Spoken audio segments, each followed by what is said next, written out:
that whole like curve. Like when you're ignorant, you have that high confidence. And I think that training under resistance rips that mask off of any sort of like false confidence that you can do this. That's also why coaches don't like it, because there's a whole business model built just on making powerful kings or queens or whatever we're calling our little old peasant selves right now. Okay, so serious stuff. Like we do really serious stuff here at Katalyst, guys. It's 100% serious. Take ourselves seriously. Stone cold killers, like uber serious. Mm-hmm. Soon we'll be wearing our elite leopard camo. We're releasing a new rash guard in a very fun leopard print. It's not quite a yellow leopard print because I don't like that actually, but it's going to be an orange, brown, green. It's more brown, green, and black leopard print. It's actually kind of cool. But yeah, we're super tough here. It will be our savannah, and we will be the leopards of that savannah. Some variant of the shark in the ocean or whatever. Jiu-jitsu people say. I was complaining about last week. Yeah, whatever those jiu-jitsu people say. The mat is my ocean and I'm the shark. Yes, that. We'll have our savannah and be the predators. So cheesy. There is so many things about like once you get to be like anywhere decent at like martial arts that are just super funny, and it's like because there's a lot of tough guys in it, or people who want to be tough, and it's like, I'm one of those people, but it's like you have to laugh at yourself and like realize that you're nowhere near a predator. Like then there's people in the UFC who could beat you with one hand tied behind their back and without any other tools besides a jab. Yeah. And you're like, and then those people don't even kick down doors and shoot people and actually put their lives on the line. Like they go into a cage with a ref and, fight, and still pretty badass. It's yeah, absolutely. That's a lot of work. But it's a ton of work. But yeah, it's just not quite the same as people die doing this. Mm-hmm. There hasn't been a death in MMA for quite a while. There's more in boxing. So there was a boxer I think last year. Yeah, who died? Yeah, I don't remember his name, but he. Yeah, it's because of the repeated head traumas and then standing back up after you basically get concussed and training your body to do that over and over again. The whole just stand up. Yeah, well, you get knocked out basically. Then you hit the canvas. And then because you're trained, like you get back up, and then you get concussed again. And you hit the canvas again. And you get like 4 concussions by the end of one boxing round. In like MMA and the UFC, when you get hit once and they put you on the ground and you're not defending strikes intelligently, it's done. It's over right then and there. So you basically got 1 concussion instead of 4 inside the course of a boxing match. Yeah. So you wonder why boxing is actually much, much worse for your brain than, MMA is, because you only get 1. And then boxers will fight fairly often.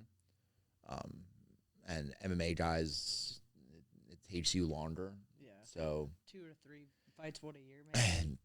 Yeah, something like that. Yeah. But they're not fighting very often. Like they don't come out of their careers with 100 fights like some boxers do. Like some boxers, excuse me, will come out with hundreds of fights. They'll come out with 30 as like a very, very long career is 30 fights. So and just because it's harder to recover because you're bashing up your legs and your arms. It's so much more. Yeah, you're bashing your whole body. Bashing your full body instead of just your head. So, yeah, but anyway. So what did we do this week? We did... Blunt weapons. We did blunt weapons this week. We did some things that we haven't tried before. So what we talked about last time was we're trying to pair resistance as much as possible inside of each one of our class plans. And so really trying to apply that to blunt weapon and then narrowing down principles as opposed to techniques and trying to solve actual problems, seeing what works, what doesn't, what's actually worth it. Because I've done Krav Maga now for 15 years.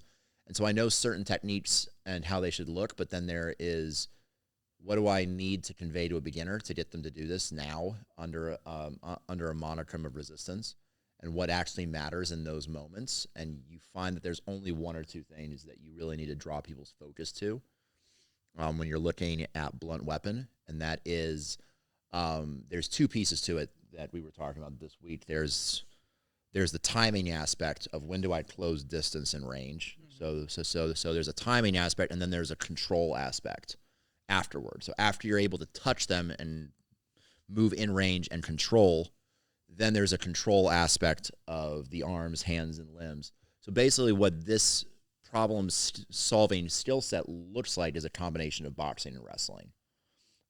You're using range and timing skills to get inside and close, and footwork, and being able to not back out too far where you make the problem super difficult to close back in, but then again staying far enough away so that you just barely don't get hit. And you need to have a very fine-tuned sense of range and distance. And that comes from repeated striking classes, boxing classes, sparring. People who spar do better in those drills with timing, when to go in and come out of the stick, than people who don't do sparring, like, because they're not used to that kind of chaos. And actually, once you've done sparring, doing it with a bat is a little bit easier because you only have one hand to focus on. You're not focusing on legs, a hand over here, a hook punch over here, and all these weird angles. You're really centered and focused on just one tool. And so it's actually less information than full-on MMA sparring. So then you can kind of tune yourself to that range for a split second, and it becomes a whole lot easier, I think, in my opinion. Yeah, definitely. What were some of your thoughts as far as the week goes? What worked well for you? What didn't work well for you? Because you participated in a few classes, right? Yeah, there's a couple. I kind of jumped back and forth between coaching and helping out, or being in the class. I know we don't like doing the whole like step 1, step 2, step 3 process because it's all principle based, but really the first and only step, I believe, is closing distance. Yeah. After that, I think then it goes, because if you don't do step 1 and you get hit. Well, and closing distance with your head in particular. Yes, head first. Yeah, and so it's not a footwork problem. It's much more of a head positioning problem. It's almost like an oh shit problem. Yeah. And how to get your head as close in and as fast as you can. So it's training that reactivity of people. They see someone pulling their arm back to swing one object at them. It's cueing them in on that motion and identifying. That's when I need to go. That's when you need to close it now. Or as they finish a swing then that missed you. Yeah. Or maybe hit you. Potentially hit you. Potentially hit you. Yeah. Which, getting hit by a tire iron would absolutely suck. Absolutely suck, but it won't kill you if it's not directly on the head. So not yet. Not yet. If I had a choice between Although my the head problem and my is arm. still going. The problem is still ongoing. There's still a chance for that to happen. But choice between my head and my arm, I'll choose my arm. Well, that was one of the coaching things that we highlighted in class, is that you're not, when you get hit, trying to bounce out and reset distance all the time. Because that trains you that when you get hit, then you go, oh, shit, and you bail and then back out. It's like, no. You've already taken the hit. You need to now get in even closer to make sure that doesn't happen a second time. Yeah, so that doesn't happen a second time. Because if you hit a second and then a third time, each time, like, that thing touches you, you're going to break something. So this gets worse and worse and worse and worse each time you get hit. And that could be a training thing. People, they want to do it correctly the first time. Yeah. So they get hit, and they're like, oh, man, okay, well, I'm going to back out, and I'm going to try it again. It's like, no, every time you do that, you're subconsciously training your body to do that. You need to do that, To continue it's actually one of the things, because I participated in the sparring class that I was teaching this week, and I was sparring with some of my more advanced guys, and I tend not to be a very strict, like, guard-in fighter. I tend to be more loose and play from distance. I'm 6'4", so with like a reach that's longer than I am tall. So I tend to play loose and play fast and far away. But I was like letting people more intentionally close range with me, and I would turtle up and let them kind of kind of land combinations on me trying to respond out of that position, because I'm not very good from inside of that covered position with people throwing strikes. I tend to get like rather flinchy from that position. It's a position that just my body tells me I should not be in, and I'm not safe. Like as a longer, taller person, like when people close range on me like that, it just makes me uncomfortable. So intentionally putting myself in that position and not allowing myself to back out. Because if you always back out, well, then that's what you do. You always back out. So that loops back into the stick thing, where it's like you need to be training yourself to close distance, stay in this uncomfortable spot, and keep on moving forward. I think that one of the things that we were talking about also is like coaches is like people wanting to know all the information up front, like as opposed to being able to just take action and then let the results kind of guide you as to what you need to fix. I think that like people overanalyze, and essentially they're over researching, trying to gather so paralysis much of information analysis, so they can be perfect on that very first rep. No, I think that's inculcated in us as far as like something. It's not inculcated in me. Like business ownership is not that. You never get all the information and then, go. You kind of, for small business ownership, like you're making a lot of it up, like as you go along and fine tuning things, changing things up, doing things like that, and you never have all the information when you start. Definitely not. And I think that sometimes it makes the instructor feel good to give all the information, and it makes the student feel really good to receive all the information. And it's just because they've seen it and heard it and been able to do it on a cooperative opponent, it makes them feel like they're powerful. And in reality, that's what we found out with traditional martial artists, is because they would practice on cooperative people for 3 or 4 years, or the air, not even people. They would practice in the air, refining motions, and then it would be 3 years until they sparred, and they would get their butt kicked by wrestlers, like, or any boxer who walked in. Because why? Well, that boxer fought on the first day he walked in the gym, probably. Mm-hmm. So did the wrestler. Like, you don't go into wrestling or boxing to refine your wrestling form in front of a mirror. Like, you go into wrestling to go wrestle somebody. Like, you go into boxing to go hit somebody. Like, you don't do that for a refinement of the art and the form in front of a mirror. And so, but it feels good to feel like you have the skills, and it feels good for the instructor. Magical answer. Yeah, and it feels good for the instructor to give an answer to you. And who says that that's the right one that you need? Like, oh, well, from this position, well, I would just do this and then hit that sub. Yeah. And it's like, it may not work, just depending on people's athleticism, their body type. Yeah, like strength, flexibility. How coordinated they are. What amount of information can they process? Are they a kinesthetic learner? Are they a visual learner? Like all these things play a part. And I think that whenever we're like working on this kind of stuff in class, I think it can actually be I think you can actually hamstring the student for the instructor to give too much information without requiring action of the student. Mm-hmm. It's like, no, like that's where so we're not asking any more questions about this. We're going to try it first. Then when we have relevant questions that will actually help us get better at the drill, then we can answer some of those and put those out there. Yeah, I think they're playing a lot of the what if games, like, well, what if they do this, or what if they do that? It's like, you can probably answer a lot of these questions by just doing a drill with a certain level of resistance and playing with it and be able to figure it out on your own. And then you actually retain it. Well, yeah, you can actually do it. Yeah, like, and that's when you have the skills. Like, we did a really fun class, I think, this week for advanced. We'll do the same thing tomorrow. We put on contact helmets, and we had sticks, and we're like, we're going to do all these weird stick variations, like double-handed overhand, front thrust, like all these weird orientations. Baseball overhead. Yeah, Doing up towards the leg. Yeah.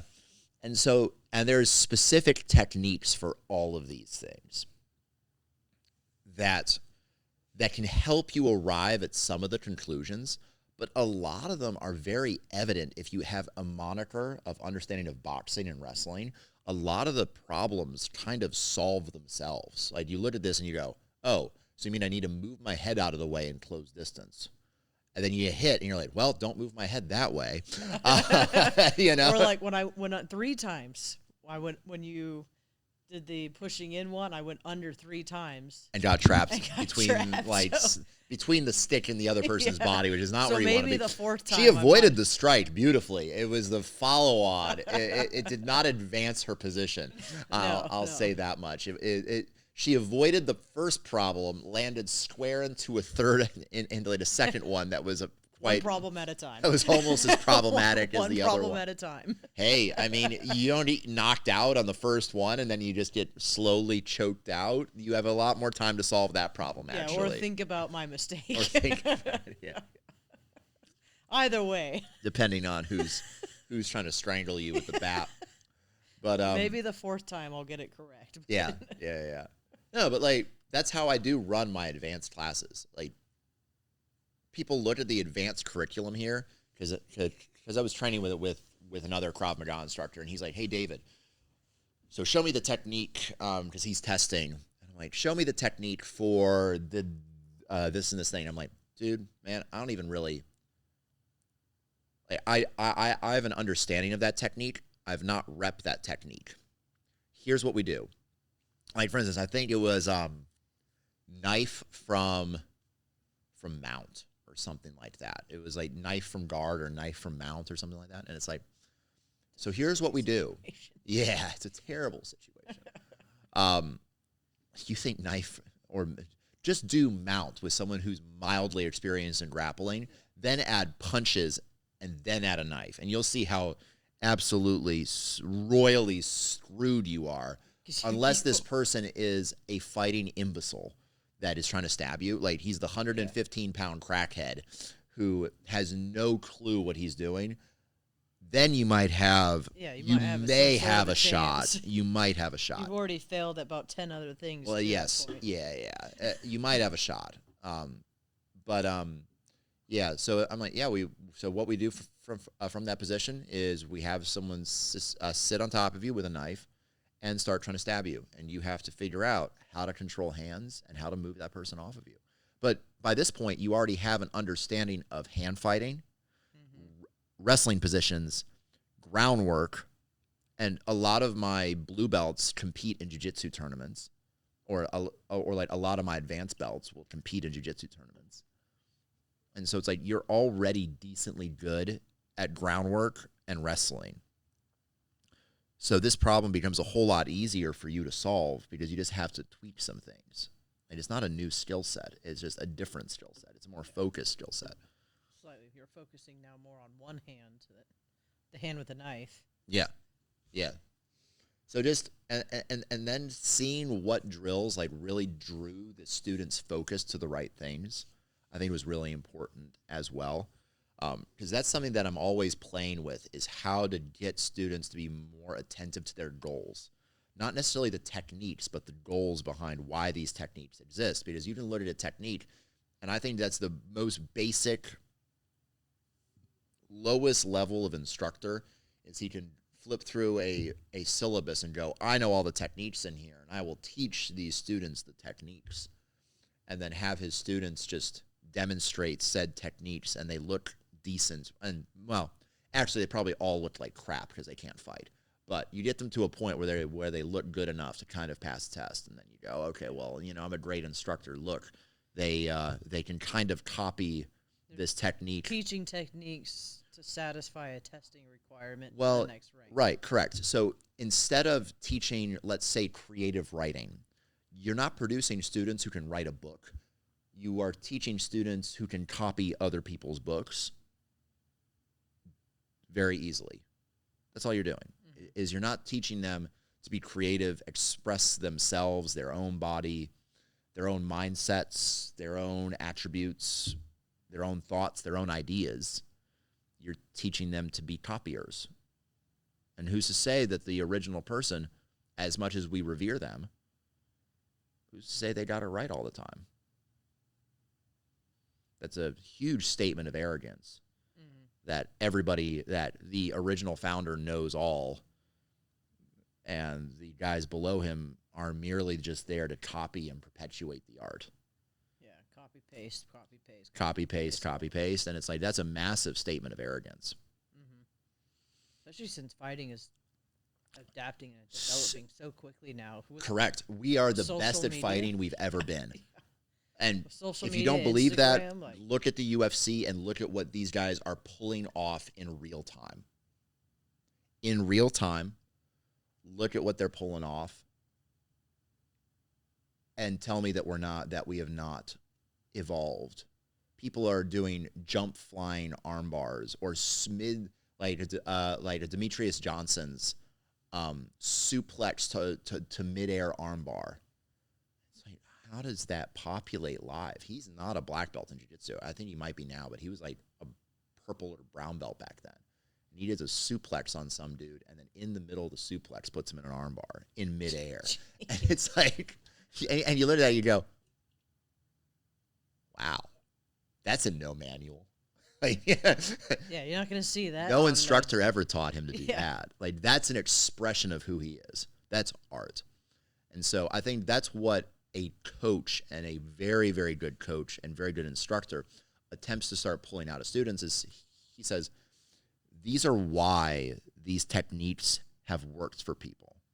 I understand what they were thinking when these techniques were made, and we're going to follow those principles, but we're going to allow you to figure out exactly how these principles are expressed for you.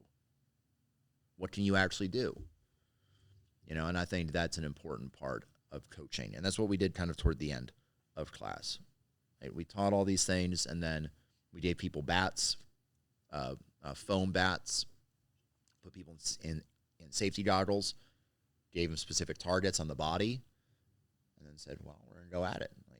So you're going to try to hit your partner. Brought out every little 5-year-old kid and everyone. Something about lightsaber battles. Something about putting a foam bat in someone's hand, and they're just like all giddy, like, Yeah, we had like a sidebar, like lightsaber fights going on in the background. Yeah.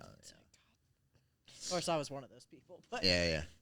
So again, like it's how do we channel focus and like direction for the students, so like as they're learning it. And that's the biggest thing I found.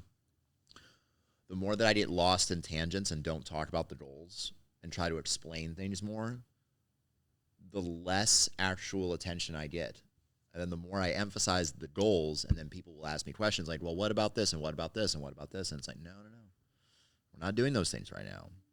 We're focusing on these very particular goals. Yeah, and we did that with the overhook and the 2-on-1. Like, all right, you're trying to turn 2 and get double unders and hug, and then the other person's trying to get to the back. Like, control their arm, do proper head position, get to the back. Yeah, and we warmed up with wrestling because it's a lot less variable than playing an outside game where no one's in contact with each other. Because if you're moving around it like inside of striking and stick range, so many things can happen at that range that it's just very, very hard to scale the fight appropriately, especially for a beginner, because there's just so much information. So instead, like, I'm working my way backwards from the controls that we want to have. Then we're working backwards out into the areas that have the most variability, which is someone moving around you with a stick. Yeah, free swinging. Free swinging. And then in the advanced class, we added even more variability with different types of swings. Like, we were very limited on what we could do as far as swings in the first class, or like in the all-range class. But then in the advanced class, we would go much higher levels of variability with 2 hands on, spaced out. So everything was in play, basically. We didn't do any striking, did we? No. It was just stick and control. No, we did hitting. So like the other person could hit. With punches? Not the person who had the stick, but the person who was trying to control to do punches. I know I elbowed Kyle quite a few times. He's a good person to elbow.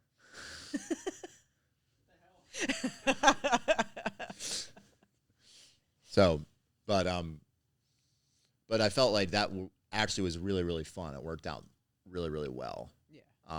Like I had a ton of fun with that drill.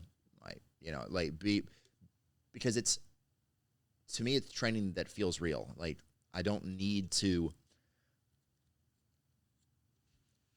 as an instructor, I might need to understand the techniques, understand them, not be able to replicate them perfectly, but I need to understand them enough to understand why they exist and what the principles are, and then be able to distill that to beginners without making them memorize a technique.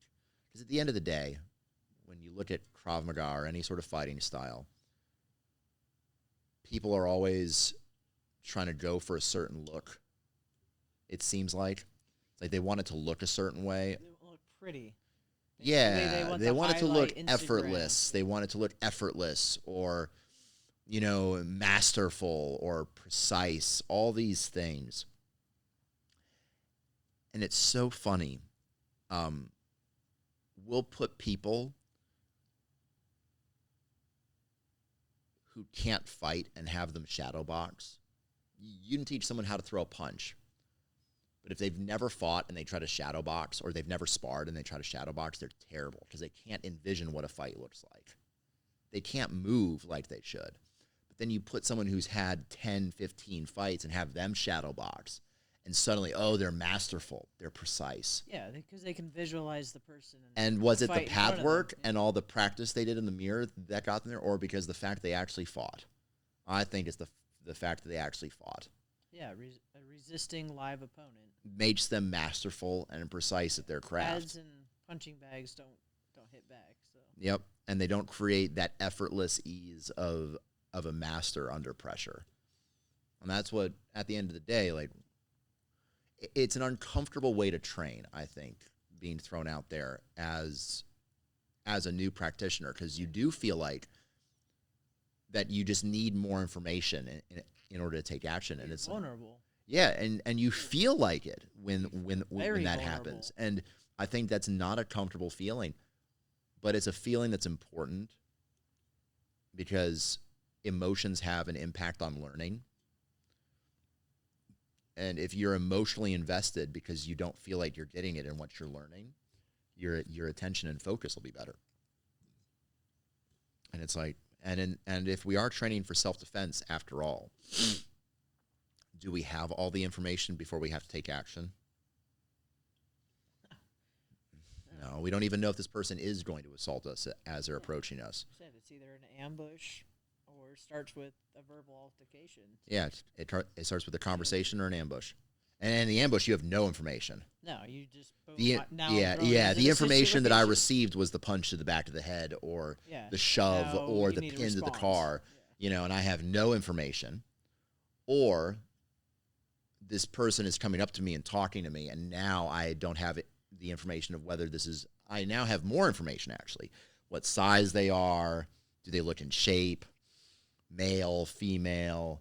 How close do they look like they're under the influence? Can I talk to this person? Like, I actually have way more information than an ambush. And it's like, and we're claiming to teach counter ambush stuff. And it's like, well, then you need to be able to take action with no information. Yeah, immediate action with no information. Hesitation could mean you get hit with that it costs you your life. You know, it could cost you your life. And so it's like, so the skill. So one of the most important skills is probably not a technique. It's probably, can you take action with limited information? And can you work toward a goal that you've set for yourself inside of your head that you need to get to? Like if I can just do this, I'll be okay. Then if I can just do this, I'll be okay. Yep. Then if I can just do this, I'll be okay. I need to get here, and then I'll be okay. Well, how do I need to solve those problems? And in what sequence do I? And I think that's what live wrestling and live grappling and live sparring teach you how to think. There's no replacement for it. It's why combat sport athletes beat self-defense experts all the time, is because their decision-making is cleaner, better, faster. Yeah, because they've been put under the pressure for longer. Yeah, and so that's what we're doing here, but we're trying to apply it with to knife and to stick, which are much more important problems than some dude trying to punch you. So, yeah, so that's kind of what we did in class today, kind of a muddled conversation, but revolving around like how we're bringing resistance-based training to a self-defense. And obviously, like, this is the constraints-led approach. It's eco, whatever you want to call it. But I'm a huge believer in that, as far as, especially with beginners. And people are like, well, it's not very good for beginners. I'm like, well, then who is it good for? People who train for 5 years, now they can finally start sparring or doing resistance-based things. That's the traditional martial arts model, and that failed. That failed. It's like, we're going to have you drill for 3 years first, and then we're going to put you in with resistance. And it's like, when you're training for self-defense, can you afford a 5-year ramp-up until you're training with resistance? Yeah. Most people don't even stick with it for a year. So what am I doing? I'm trying to expose people to resistance-based work and making decisions under that kind of pressure. And I've seen people here day one walking in, and we have them grappling. In an hour class, we have them like on the ground grappling, and they're passing, they're pinning people, or they're not getting pinned and stuff like, just from playing essentially games. Yeah. With constraints and stuff on them, and then with weapons and all that. Like, yep. Your goal is to get from the front of them to the side of them, from the side of them to the back of them, and such a different mindset as a coach too. Yeah, it's such a different way of thinking about things. Someone 10 classes in who's now, by the time they hit their 10th or 15th class, they're really now picking it up. It's amazing how quickly it happens too. Now, granted, as you go on, you might want to learn some technique and drill a little bit. Like, oh, can I try that 1 or 2 times on you? And then it's like, oh, I think I understand the principles. But it's because you have a background in resistance-based training that then you can apply what you just saw so effortlessly. And I think people are like, well, I wouldn't have understood that without drilling. And I'm like, no, you wouldn't have understood the drill without the resistance. Yeah. It's the opposite. It's completely reversed. So people are like, well, I need to drill this to understand this. I'm like, let's do resistance first. Let's understand the problem. Then we'll tweak something that might be specific to this problem. Then we'll try it and see if it works for you after you have a minor, brief understanding of the problem. Like, how about that? Like, does that sound good? Because we can't communicate about solutions until we know problems. It's a basic sales thing. Yeah, you have to have the problem first. Yeah, like if we're not talking about problems, then we can't talk about like solutions. And if you're not actually aware of what your actual problems are, how can we have a conversation about this? We're just talking about BS at that point. Yeah. I'm feeling good because I'm giving you answers, and you're feeling good because you're receiving answers. But is it actually what you need to be talking about? Well, no one knows. Yeah. Because you haven't tested it.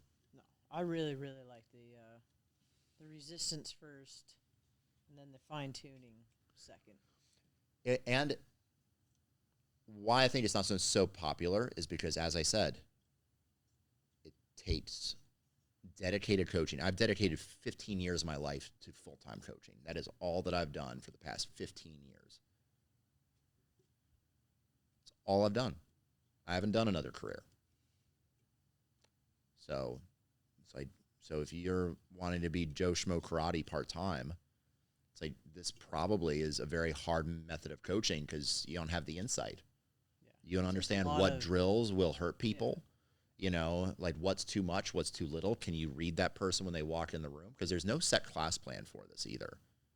It's just kind of, you read the room and see how your room is developing at that moment and go, ooh, I think we need to take a piece off of this drill. Like, that was too much. Like they bit off more than they could chew this time.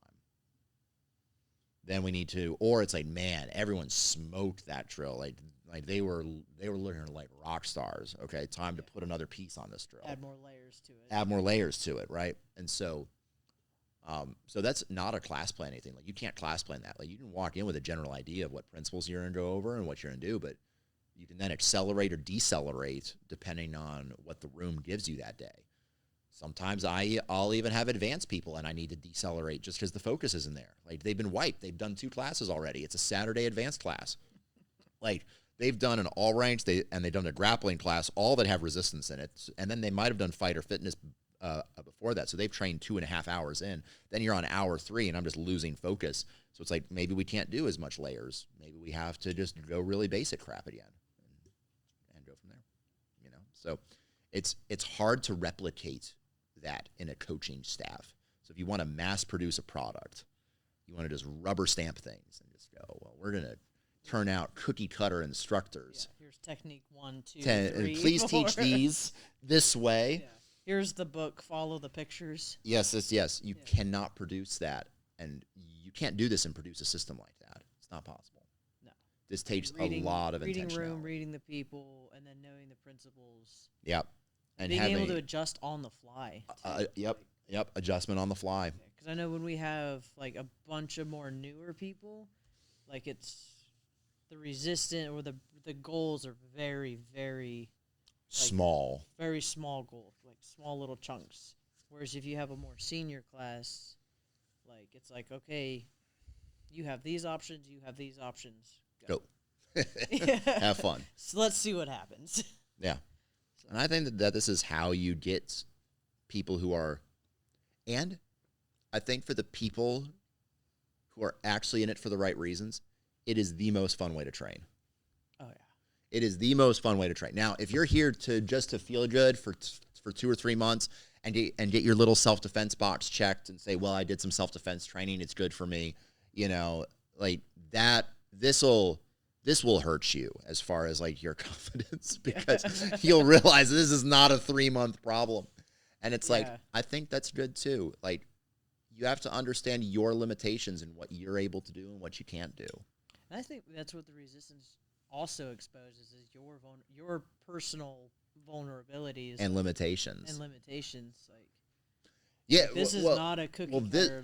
It's that whole like curve. Like when you're ignorant, you have that high confidence, and then as you become less and less ignorant, and I think that training under resistance just like rips that mask off of any sort of like false confidence that you can do this. Yeah, it hurts a little bit. It hurts, and then you're like, ow. And I think that's also why coaches don't like it, because there's a whole business model built just on making people feel like, you know, powerful kings or queens or whatever we're calling our little old peasant selves right now. Any Joe Schmo like sharks, yes, yeah. Sharks. We're cheetahs now. No, we're cheetahs. Yes, because we're we're launching the leopard print rash guard, so we have to be cheetahs. Website, and it's like empowerment, build confidence. It's like yes, in never. I'm sorry, like. And I think false confidence, it's actually way worse. Is way more dangerous to like your self-protection, because you'll try to tackle problems that you shouldn't. Like, oh yeah, I can take on that person because I. But there's also the element of just bluffing people. That does work. High confidence, low skill can work. Like you can put. And so it's kind of a delicate thing where it's like, okay, like if you just tank everybody in their confidence levels, it might hurt them actually in their self-defense in the short term. Short term, yes. Help it way more in the long term, but you'll tank it at first and they won't be able to bluff anymore. Like, I think that's why every adult male thinks that he can fight, is because he has to think that way. He's biologically wired to believe that he can. I love watching those videos. Oh, yeah, because he's biologically wired to believe that he can, because if he couldn't, then he couldn't make half the claims to masculinity that he now claims that he can. Like, I'm the protector of the family. And it's like,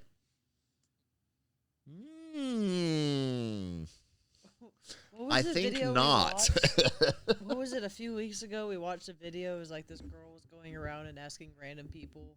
Yes. I think it was like by the beach or something. Yeah. It's like in Venice Beach, California or something. And it's like, can you find? They're like, oh, yeah. It's like, all right, for 10 seconds, I want you to show me how you would fight this person. And then, like, you know, it's like some of the worst shadow boxing I've ever seen. And you're just like, please stop. You're like sitting there horrified as a coach. Like, this is why I don't have beginner shadow box. It hurts my soul. It just hurts me to shadow my It's like what are they visualizing? I'd love to know what's going through their head as they're trying to visualize this fight. I think there was like one or two. You're like, okay, that maybe guy's been to a gym before. Maybe, Like, maybe you're like maybe. I would think twice about. Yeah. But the rest, you're like, And it's like, oh my gosh, yeah, no, and so, but like guys are just biologically wired to believe they can do things they can't. Why else would 18-year-olds go to war and say, well, yeah, I'll survive it? Or just do it. When like the very large possibility is that you die. Yeah. So male overconfidence has won many a war, lost many a war. That's why they do like 120 on their motorcycles down to 64. Correct. Yeah. It's that invincibility, you know. It's like like they have to believe it. Some don't. Yeah, they have to believe it, you know, or else you wouldn't take the risks you do. Every businessman is delusional because he thinks he's going to make it. You're going on what, 4 or 5 years now? I'm on 5 years almost, yeah. I've made it to the 5-year mark. Apparently, like, if you've made it that far, the chances that you absolutely crash and burn quickly are very limited at that point. Yeah. So, like, if you'd made it 5 years in, you're kind of like a kid. Like when they're first brand new, it's like, what is it gonna make it? Will I do that one thing? Will I sit on it wrong? And then but by 5, you're kind of like more resilient. You can run away from danger. You understand what the threats are. Yeah. You're kind of past all those basic, like, if I swallow this, will this kill me? Like choking on things and. I have a 10-month-old, and you're like, yeah, we're gonna take that out of your mouth now. Everything, yeah. So it's like if you can make it past like that baby stage in business, you understand what kills you, what doesn't kill you, and so you're just a lot more stable. So if things are gonna go bad, they just tend to go bad slowly, so you can adjust them. It just doesn't like instantly. Generally, there's no parent around to take things out of your mouth with businesses. It's just you. Well, anyway, this has been a longer podcast than I anticipated, but anyway, I hope you guys enjoyed our end of week ramblings. We'll be back next week, I think, for grappling. We're gonna try to make a Friday thing out of this. Oh, yeah, we got grappling next week. We do have grappling next week. We have floor grappling next week. So we've done. It's a lot of people's favorite week. Yes, I know. We're getting rash guards and MMA shorts and all this stuff slowly morphing into a jiu-jitsu gym. Just kidding. No. We're not a jiu-jitsu gym. Never will be. We like grappling. We enjoy it. We think it's one of the best ways to deal with self-defense problems is to be good at grappling. Stand up and on the floor with an addendum of some boxing and some striking as a very important piece, but a piece nonetheless that lasts maybe for a brief moment. If you knock them out, cool. But if you don't, then they're going to be grappling with you very shortly because they don't like being punched. So we believe that grappling is especially standing, is a very important skill. Especially standing is a very important skill. That is a lot of fun. Yeah. So we did that already 2 weeks ago. We did weapons, which was a lot of stand-up grappling again, because a lot of it is weapons-based control. And then we're now into our groundwork portion, and then we have striking right after that. So we kind of have 2 weeks of like, or like a month of like wrestling-based content, and then 2 weeks of boxing, 2 weeks of ground. That's kind of how the beginner program is, or the All Ranks program is structured.